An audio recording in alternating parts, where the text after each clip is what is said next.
दिल की बात आपसे सब तक में डॉक्टर रामदयाल भाटी आज हम मस्त ब्यूटी पार्लर पहुंचे हैं, जो एक बीकानेर की एक बहुत ही प्रतिष्ठित पार्लर है और जिसके ऑनर हैं प्रभु जी सैन। आज हम उनके बीच में आप उनसे कुछ पूछना चाहेंगे कि आज जो पार्लर चल रहा है इसके बारे में बताइए, जो कि लोगों को मोटिवेशन देते हैं और कुछ चीज़ें ऐसी पाई जा रही है जिनके बारे में इनसे पूछना बहुत जरूरी हो गया है। तो इसलिए हम सबसे पहले तो आज प्रभु जी से ये कहेंगे, प्रभु जी आपको तो पहले दिल की बात आपसे सब तक का में स्वागत है। तो प्रभु जी सबसे पहले तो अपना परिचय दीजिए। मेरा नाम प्रभु सैन बीकानेर से हूँ और इस लाइन में 35 ईयर हो चुके हैं मेरे को, और इसी लाइन को और आगे कैसे बढ़ाए इसी पे ही मेरा फोकस रहता है। और इसी पे ही मैंने अपने बच्चों को भी इसी लाइन में एजुकेशन दिलाई है। और मेरे जो गुरु है वो है बॉम्बे में हरीश जी भाटिया, जो आज भी 70 साल के हो गए, लेकिन आज भी अपना जो ये काम है उसी से ही जुड़े हुए हैं। और आज भी वो काफ़ी बच्चों को एजुकेशन दे रहे हैं, अपने सैलून में कैसे रहना है, सैलून का मैनेजमेंट कैसे करना है, अच्छी एजुकेशन देना है। तो पूरी इंडिया में इसके अंदर ये जो चल रहा है एजुकेशन की जब बात चली तो शिक्षा का जो स्तर है, जैसे पार्लर है, जैसे कि हेयर ड्रेसर, पार्लर, एक चल गया स्पा, इन चीजों का जो मध्य जो अंतर है वो क्या है, जो लोगों के अंदर एक बहुत बड़ी घिनौना शब्द पाया जा रहा है सपा। जिस तरह से आज इतने बड़े कांड होते जा रहे हैं कि लोग और महिलाएं, घर वाले भी आज तक नहीं भेज पाते। जब बच्चे के जब पार्लर जाते हैं तो उनके घर वाले उस चीज के नजरिए से देखते हैं। तो ऐसा क्या है कि एक हेयर ड्रेसर बोलता है, एक पार्लर बोलता है, एक स्पा बोलता है, तीनों मंदिर बताइए। हेयर ड्रेसिंग अलग कंसेप्ट हो गया और स्पा अलग कंसेप्ट हो गया। स्पा में तो अब ये समझो कि उसमें तो जो स्पा चल रहे हैं वो एक तो उस पर कोई गवर्नमेंट का वो नहीं है, वैलिड नहीं है, वो अनैतिक काम है जहाँ पे पूरे देह व्यवहारिक जगह से या फिर जो गलत काम होते हैं वो सारे काम स्पा में होते हैं। और अभी मीडिया से गवर्नमेंट ने भी इस पर कदम उठाया है, कुछ कानून बनाया है उन लोगों के लिए, तो वो चीज़ अलग है। और सैलून कंसेप्ट अलग है। सैलून में तो आप जाओगे, सैलून में हेयर ड्रेसिंग का काम होता है, ब्यूटी का काम होता है, मेकअप का काम होता है, ये सारे काम सैलून पे होते हैं। कुछ हेयर ड्रेसेस जो चलते हैं केवल हेयर एंड बालों को और दाढ़ी दो को अवेलेबल करते हैं। जैसे जिस तरह से पार्लर चल रहे हैं, जैसे ब्यूटी पार्लर, बड़ी बड़ी जो पार्लर, इनके अंदर जो वर्किंग होती है वो क्या है?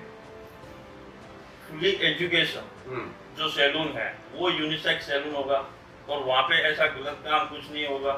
हमारे सैलून पे रात को 11 बजे भी लेडीज आती है हेयर कट करवाने या कलर करवाने, जो भी वर्क करवाने हैं, तो उनकी फैमिली वालों को भी प्रॉब्लम नहीं होती है, ना उनको प्रॉब्लम होती है, क्योंकि हमारे सैलून का माहौल ही वैसे ही है, एक फैमिली की तरह पूरा हम उसको मैनेज करते हैं और अच्छी सर्विस देते हैं, अच्छा माहौल रहता है। तो उनकी फैमिली को और उनको ऐसा कुछ फील नहीं होता है कि मुझे यहाँ पे कुछ अनकंफर्ट महसूस हो रहा है। मेरे को तो ये लगता है जिस तरह से पार्लर चलते हैं, जो पार्लर एक बिजनेस है, बहुत अच्छा बिजनेस है, लोग सरकार की तरफ भागते हैं, सरकार की नौकरी की तरफ भागते हैं, बिजनेस को एक माइनस फॉलो करते हैं। तो जिस तरह से पार्लर में देखें, पार्लर इतने बड़े चलते हैं, अगर हर पार्लर में अगर क्वालिटी अगर मेंटेन करे तो मेरे ख्याल से हो सकता है कि वो आदमी कहीं भी घबराने की उसको आवश्यकता नहीं है और एक अच्छा बिजनेस कर सकता है, एक अच्छा व्यापार कर सकता है। तो जिस तरह से आप मोटिवेशन देते हैं, युवाओं को देते हैं कि किस तरह काम करना चाहिए, अलग अलग आप ट्रेनिंग इंस्टीट्यूट भी चलाते हैं, उनको सर्टिफिकेट वेरिफिकेशन करते हैं। जिससे आपका एक पार्लर है कि गवर्नमेंट से रजिस्टर्ड करवाया हुआ है आपका पार्लर?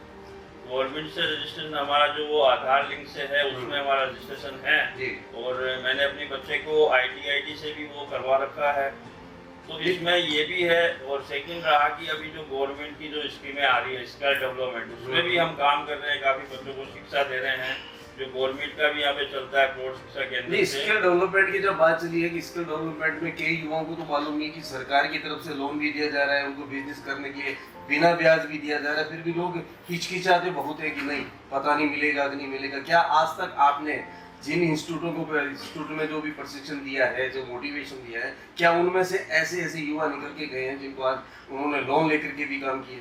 हाँ बिल्कुल किया है। अभी मैंने 40 लोगों को ट्रेनिंग दी है जो वो प्रौढ़ शिक्षा केंद्र से ले रहे हैं, और वो प्रधानमंत्री कोर्स से उनको शायद लोन भी 1 लाख रुपए का फर्स्ट किस्त इशू हो रही है। तो वो सब छोटे सैलून वाले थे जिनको एजुकेशन नहीं है, वो सिर्फ अब मजबूरी में काम करते हैं, या तो गरीबी है कि भी कुछ काम नहीं मिलता है, चल भैया बाल काटना सीख ले। ऐसे लोगों को शिक्षा दे रहे हैं, क्योंकि अभी जो टाइम आ गया है लोगों में काफ़ी चेंज हो चुका है, क्योंकि एजुकेशन सबसे ज़्यादा जरूरी है। किसी भी काम में ले लो आप, बगैर एजुकेशन आप बाल काटोगे तो सिर्फ आप बाल काटने वाले ही रह जाओगे। एजुकेशन की बात करें तो इसके अंदर जैसे पार्लर में है, हेयर ड्रेसर में जब आदमी एंटर करता है तो कम से कम क्या उसकी क्वालिफिकेशन होनी चाहिए?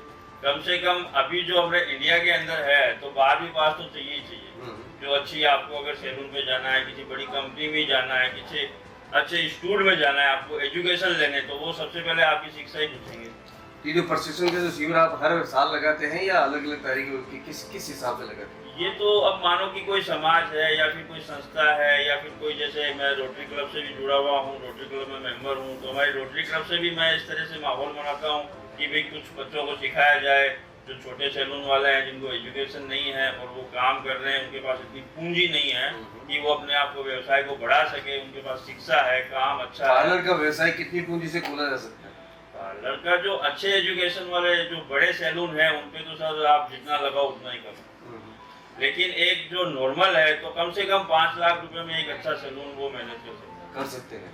तो जो आने वाली युवा पीढ़ी है जो आज आपको उस एफएम के माध्यम से देख रही है दिल की बात आपसे सब तक में, तो मैं उनको क्या कहना चाहेंगे जो युवा पीढ़ी क्षेत्र में आना चाहती है और आपसे संपर्क करना चाहती है कि आपसे संपर्क करके वो कुछ काम करना चाहिए, उनको क्या बताएं? सबसे पहले तो यही है कि अपना काम है वो ईमानदारी से करो। सेकंड, आपके पास अगर पूंजी नहीं है तो ऐसी कुछ संस्थाएं हैं जो उनको फ्री में एजुकेशन भी दे रही है, उनको सिखाते भी हैं, उनको आगे भी भेजते हैं। और अभी तो गवर्नमेंट ने भी अपना वो स्कीम लगा रखी है कि भाई आपको पैसे नहीं है तो आप वहाँ पे जाओ, आप ट्रेनिंग लो, तो वहाँ पे पैसे की जरूरत नहीं रहती है। लेकिन सबसे ज़्यादा जरूरी है उसको लगन होनी चाहिए काम सीखने की। भाई ये पुश्तैनी काम पहले लोग कहते थे कि ये सिर्फ नाई करता है, अब नाई का मतलब नहीं रहा, ये एक बिजनेस हो चुका है, हर जाति के लोग करते हैं। ये एक इंडस्ट्री में आ चुका है। आप बीकानेर की बात करो तो बीकानेर में भी काफ़ी अच्छी सैलून ओपन हो चुके हैं, काफ़ी अच्छी एजुकेशन है उनको भी, और खूब अच्छा काम भी कर रहे हैं। बड़ी सिटी में जाओगे तो और भी ज़्यादा आपको अच्छे मिलेंगे। जैसी जैसी एजुकेशन है वैसे वैसे उन्होंने अपने आप को डेवलप किया है, और ये बहुत बड़ा बिजनेस है। इसको अच्छा मन से करोगे तो आप कहीं ना कहीं पहुँच जाओगे। प्रभु जी का ये कहना है कि आने वाली युवा जनरेशन से ये निवेदन कर रहे हैं कि यदि कोई भी पार्लर अगर खोलना चाहता है, कुछ हिचकिचाहट अगर मन में कुछ जिज्ञासा हो, तो वो मस्त ब्यूटी पार्लर के जो ओनर हैं प्रभु जी उनसे संपर्क कर सकते हैं। इसके लिए बहुत बहुत धन्यवाद प्रभु जी। Thank you.